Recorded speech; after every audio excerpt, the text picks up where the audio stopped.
Sorry, my mom just walked in and is just talking on the phone. Like, this is definitely a thing that happens all the time living with my mom. No, that's totally fine. I mean, as you know, this isn't a traditional red carpet interview. So, yeah, Mom, I'm doing a red carpet interview. Does your mom know you were nominated for a Streamy? Yeah, she does know. I told her. Proud? Yeah, she's proud. She's definitely proud of me.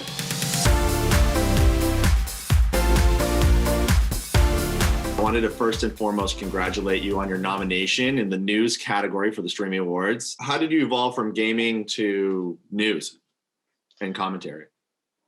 Well, I used to work at the Young Turks. So in 2019, I was still doing my full-time job there and then also doing political commentary. And I always did political commentary, even when I was playing Fortnite on Twitch. That was my whole, that was what I always wanted to do. Was I have all these friends who are also gamers themselves, who are brilliant journalists, for example. And I wanted to bring them together through gaming, something we all appreciate and enjoy, while also talking to them about topics that are maybe a little bit harder for gamers to hear, something that they're not used to. Because there is definitely politics in gaming, and gamers are getting fed political information all the time. It's just that oftentimes it's a little bit more right-leaning or a little bit more reactionary. So I thought this is a good opportunity to show the left can game as well. We can be gamers as well. Well, that's interesting though, because yeah, I think just if you think about like the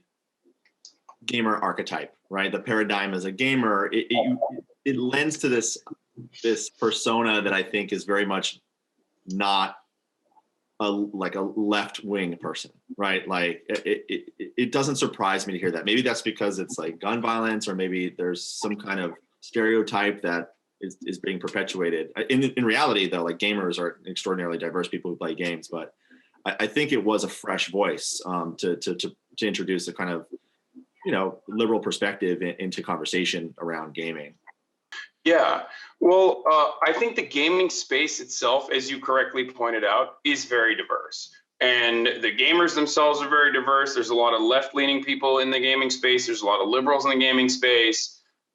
But unfortunately, there haven't been a lot of commentators in the gaming space that are left-leaning beyond the very obvious people like Jim Sterling, for example, right?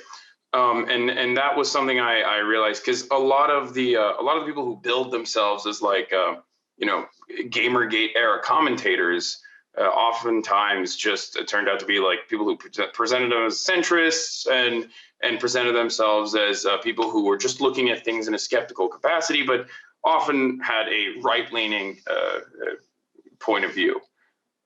So while the gaming community itself is very diverse, though, and I think that my journey on Twitch absolutely proves that gamers are, you know, there's trans gamers, there's female gamers, there's male gamers, there's gamers of all shapes, sizes, and colors, and backgrounds and creeds. So throughout the short period of time that I've been on the platform, in comparison to how long the platform has been around for, we definitely saw the platform itself become more tolerant and a lot more open-minded to marginalized identities, marginalized communities and their worldview. Well, I mean, in seriousness, I mean, what does a Streamys nomination mean to you, or you know, what's the sort of significance of a Streamy? What is the significance of a Streamys for me? I feel like I have a chip on my shoulder, right? I have always felt like I never got the recognition that I truly believe I deserve, or even like the attention. And I feel like for to be even recognized, to be even nominated for an award, just purely for something that I have created on my own. And of course, I didn't create it on my own. It's because I have a wonderful community, and that is the reason why I am where I am. But on my own, separately from another brand, you know, this is the first time I've been recognized for something like that. So that is really wonderful. I think it's just maybe I'll chip away at my crippling insecurities a little bit. I mean, yeah. It's so interesting to hear that, only because you're so immensely popular online. I mean, really, this was like a breakout year for your channel and for the work that you're doing. I don't think that, don't let your parents get to you. You know, hundreds. Oh no, it's not even my parents. It's just you know, you work all the time, and sometimes you make shows. It doesn't get the recognition. If you work for another corporation, if you work for a company, you're just a cog in the machine. This is one of the instances where it's like, this is what I do, and this is what I've wanted to do. I wanted a place where I could have people come and congregate, and you know, where we could share our ideas and talk about politics. And I'm truly fortunate that I've been able to get that. Where did your interest in politics come from? Yeah, I'm Turkish, so we are very political. Like, you know how in America they always say, oh, you don't talk religion and politics at the dinner table? For Turks, for us, it's politics, religion, and also soccer, football. That's the three things you talk about at the dinner table. And politics is very much an important part of my life, and it was an important part of my upbringing. I saw the Erdogan regime come to power when I was younger. I saw what it looks like when you have a authoritarian leader seize control of the country and basically undermine its constitution.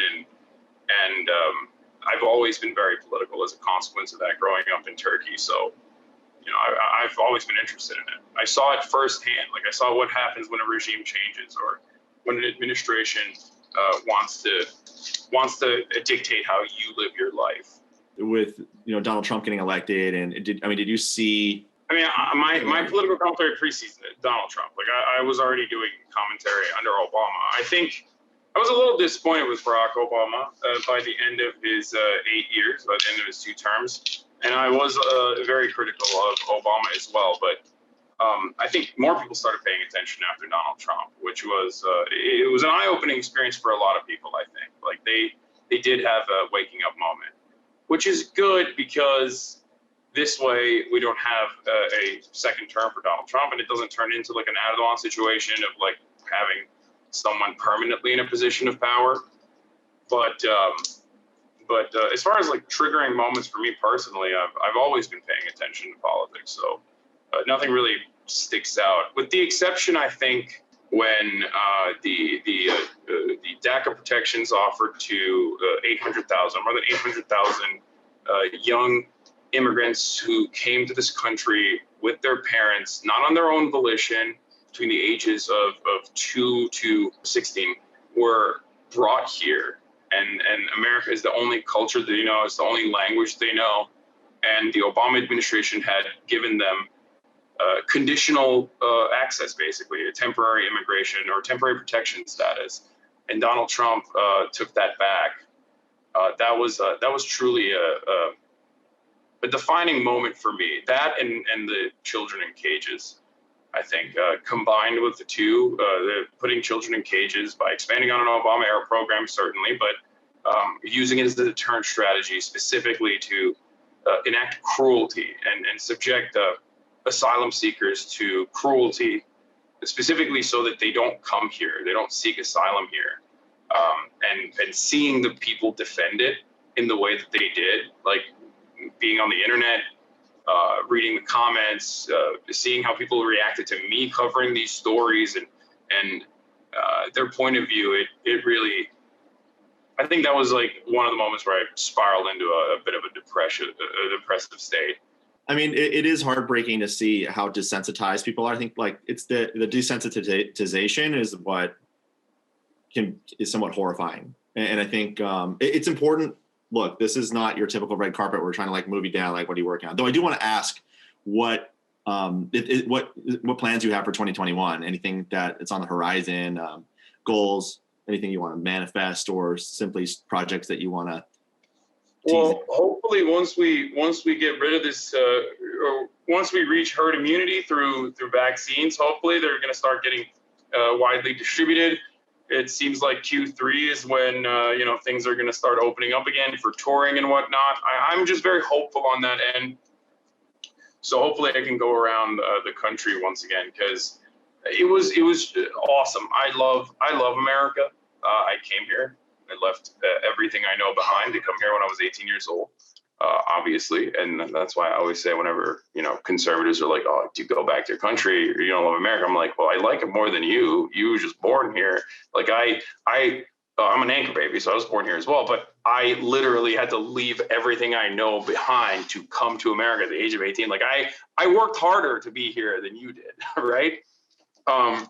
So I want to see it. I want to see America and go around the country and talk to people and have fun and see what they do in their day-to-day lives. Like I am fascinated by Oklahoma, for example. My brother used to work there, so I would go visit him all the time. It's like one of my favorite places.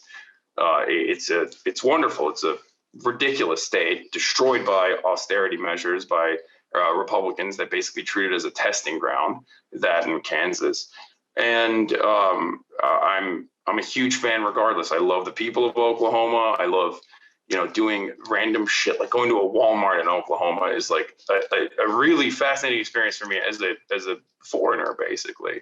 Is there, do you think, any possibility that you might go into politics at some point?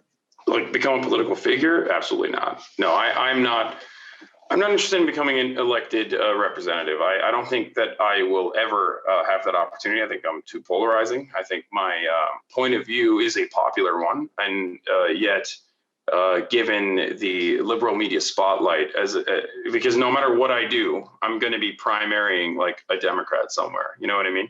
If they would even consider me as a leftist to be occupying a position, they would still consider me to be occupying a position that should otherwise go to a establishment Democrat.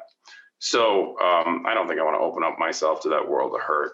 And also because I love what I do. I would rather organize, help campaigns as I have and will continue to do so, whether they are establishment Democrats in districts that are an absolute necessity to win, or whether they're establishment Democrats in Senate seats like the Ossoff Warnock campaign right now, the double campaign happening in Georgia. You're very thoughtful and conscientious, and I mean that reflects in everything that you do and the work that you've done. And I'm honored to be celebrating your nomination with you, and I want to congratulate you. Thank you for nominating me. I'm very excited. Hopefully, I win. My mom is laughing. Mom, it's no longer recording. You can be loud now. I mean, not like it stopped you before, but it's no longer recording, so you're fine. We're all very proud of your son. He's a hero. Thank you.